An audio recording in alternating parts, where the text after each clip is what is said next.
chapitre 6, l'évangile de Luc, au chapitre 6. Et là, on va retrouver le Seigneur dans un temps particulier.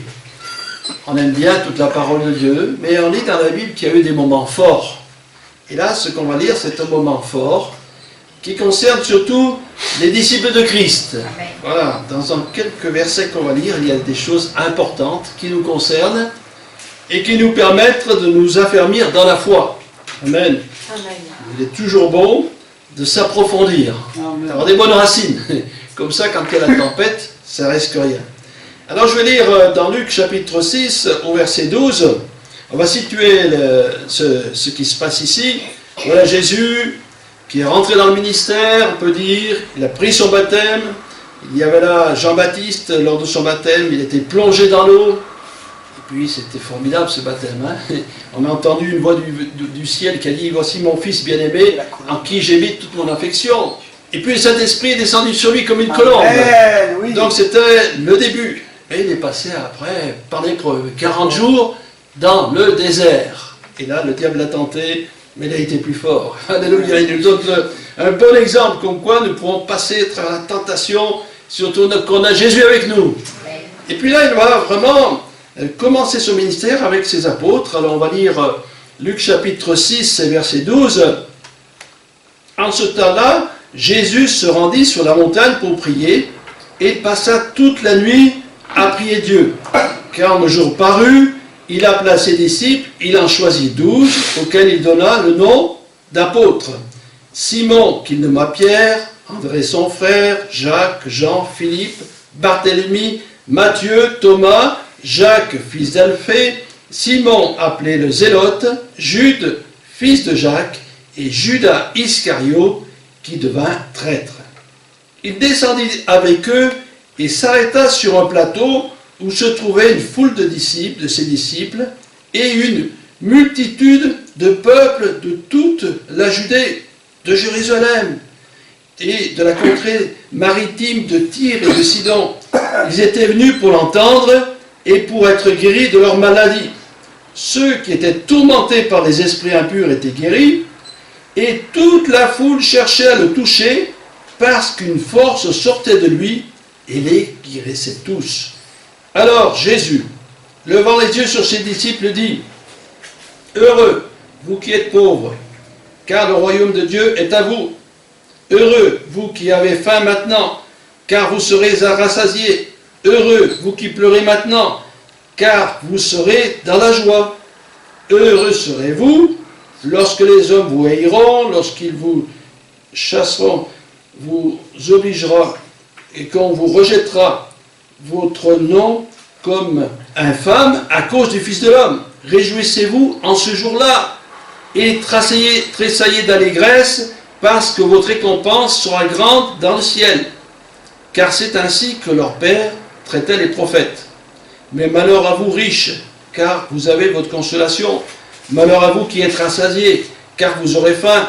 Malheur à vous qui riez maintenant, car vous serez dans le deuil et dans les larmes. Malheur à lorsque tous les hommes diront du bien de vous, car c'est ainsi qu'agissait leur Père à l'égard des faux prophètes. Mais je vous dis, à vous qui m'écoutez, aimez vos ennemis, faites du bien à ceux qui vous haïssent, bénissez ceux qui vous maudissent, priez pour ceux qui vous maltraitent. Si quelqu'un te frappe sur une joue, présente-lui aussi l'autre. Si quelqu'un prend ton manteau, ne l'empêche pas de prendre encore ta tunique. Donne à quiconque te demande. Il ne réclame pas ton bien à celui qui s'en empare. Ce que vous voulez que les hommes fassent pour vous, faites-le de même pour eux. Amen. On a lu qu'un extrait, il y aura beaucoup de choses à voir, bien sûr, c'est important. Et là, donc, la première chose, le premier verset qu'on a lu, c'est que Jésus se rendit sur la montagne pour prier toute la nuit. Exemple, Jésus est un modèle. Il est un modèle. Il a prié pour que la volonté de Dieu se fasse et qu'il ait ses disciples. Et voilà, il va choisir ses disciples, qu'il va appeler apôtres, ça veut dire envoyés. Et puis, ils étaient donc sûrement sur un haut d'une montagne, ils vont descendre sur un plateau, ils vont descendre plus bas sur un plateau, et là, il y avait une foule de disciples, et une multitude de toute la Judée, de Jérusalem, de Tyr, de Sidon. une foule nombreuse, hein, qui sont venus de loin, hein, parce qu'il fallait monter sur le plateau. Hein. Et là, il y avait vraiment une visitation de Dieu. Hein.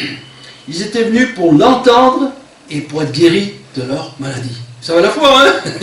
Ils sont venus de loin. À mon avis, c'est au début du ministère de Jésus, donc ça voulait dire que vraiment, le Dieu visitait son peuple, là. Hein. Et puis il y avait ceux qui étaient tourmentés par les esprits, qui étaient guéris.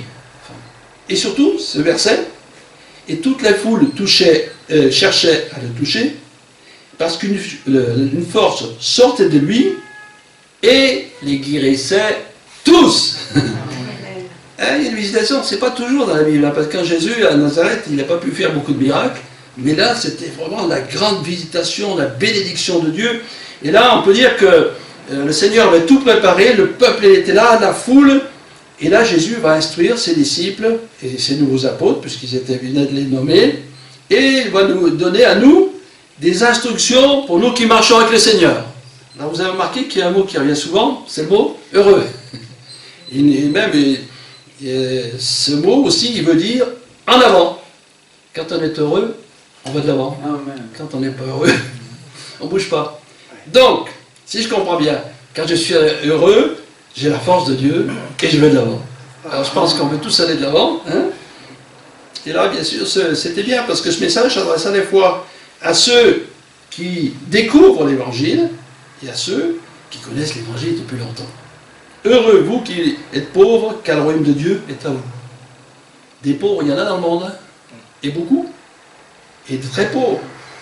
Des millions de gens qui meurent, à peu près 40 millions par an, de malnutrition. Ça a compté une grande pauvreté. Et c'est parmi ces pauvres qu'on trouve le plus de chrétiens. Pourquoi? Parce que dans la pauvreté, ils ont compris que si les choses du monde ne les ont pas, ils auront une joie et une paix bien meilleure avec le Seigneur. Les pauvres, ils ont compris des choses bien. Hein? Heureux les pauvres, car le royaume des cieux est à vous. Et c'est vrai qu'on peut être pauvre matériellement, mais on est pauvre spirituellement.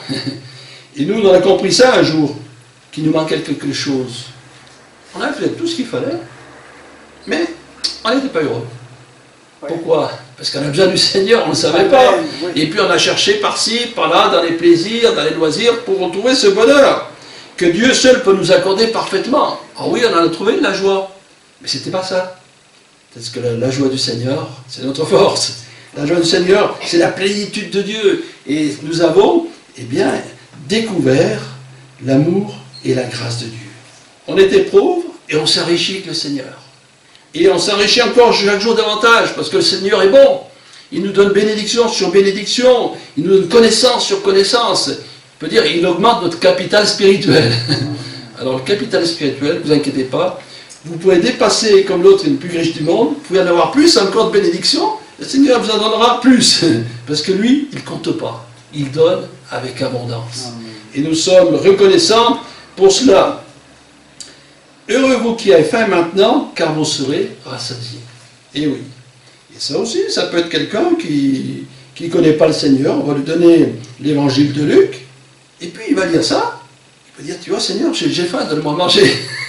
Et puis le Seigneur va pouvoir à chose tout à fait matérielle. D'ailleurs, on le voit Jésus, quand il a multiplié les pains et les poissons, eh bien les gens, ils avaient faim, ils n'avaient pas mangé de la journée, et le Seigneur a multiplié les pains et les poissons avec abondance. Il restait 12 corbeilles. Hein. Ce que le Seigneur il fait, il ne compte pas, c'est vraiment en abondance. Mais ce qui est bien, c'est d'avoir faim spirituelle. Voilà. J'ai faim, j'ai soif de la parole de Dieu. Seigneur, j'ai envie de la connaître. J'ai soif que tu remplisses du Saint-Esprit, Seigneur. J'ai soif vraiment de connaître des choses plus grandes, parce que tu es un Dieu d'abondance, parce que tu veux vraiment nous bénir. Et toi, tu ne calcules pas, Seigneur, tu veux vraiment que nous soyons dans l'abondance. L'abondance spirituelle. Oui, est-ce qu'on peut l'avoir? Bien sûr. C'est à nous avoir cette faim, cette soif dans notre âme, ce désir vraiment de connaître davantage le Seigneur, ce désir d'expérimenter des choses glorieuses, qu'on ne les voit pas, mais on peut les voir un jour. Les autres le voient, à un certain moment, dans certains pays, et bien nous on le verra aussi, il n'y a pas de problème. On a soif de l'action puissante de Dieu et du Saint-Esprit. Heureux vous qui pleurez maintenant, car vous serez dans la joie. On en pleure. Ça va arriver de pleurer. Nous les hommes, on se cache un peu parce qu'on a un peu honte de pleurer devant tout le monde. On pleure. Déception sentimentale, un décès, un problème, un échec, beaucoup de choses, on pleure, on a de la tristesse. Et le jour qu'on a pleuré comme il faut, c'est qu'un Saint-Esprit nous a convaincus de péché. Là, on a réalisé notre misère. On croyait qu'on s'en sortirait avec une peu de religion, mais on s'est rendu compte qu'on était vraiment pécheurs, et que si bien Jésus pardonnait pas nos péchés, on était perdus. Et quelle grâce, hein, quand on est visité par l'Esprit de Dieu, et qu'on dit Seigneur, pardonne mes péchés. Seigneur, je réalise vraiment que j'ai fait n'importe quoi, et je comprends ta grâce et ton amour, Seigneur, pardonne-moi. On a fait une bonne expérience avec le Seigneur, alléluia, et on s'en souvient, et puis de temps en temps, on est visité comme ça. On pleure sur nous, mais on pleure aussi sur ce monde qui nous entoure, sur la misère, tous ces hommes et ces femmes qui vont à la perdition. On pleure. Celui qui sème avec larmes, récolte avec chant d'allégresse. Et que Dieu fasse justement qu'on s'humilie, même pour nous, mais pour les autres aussi. Pour notre pays de France qui a tant besoin d'un réveil spirituel. On en a besoin, c'est vrai. Hein? On pleure sur nos péchés. Eh bien, on sera heureux lorsqu'on pleure, lorsqu'on s'humilie devant Dieu, parce que Dieu nous restaure, Dieu nous visite et nous laisse dans la paix et dans le bonheur. Amen. Heureux serez-vous lorsque les hommes vous haïront, lorsqu'on vous chassera, vous outagera. Voilà, ça s'appelle la persécution. Réjouissez-vous et trahissez la négresse, parce que votre récompense sera grande dans le ciel. Voilà, la persécution, c'était inévitable. On vivait peut-être avant dans ce monde comme tout le monde, on faisait comme eux. On triche un peu, on vole un peu, on fait tous des trucs pas droits du tout, on vit un peu dans la débauche, voilà, tout cela, tout le monde le fait. Personne ne vous dit rien. Mais par contre, quand vous dites j'appartiens au Seigneur Jésus, maintenant je cherche la vérité, la pureté, la sainteté, alors là, ça pose problème.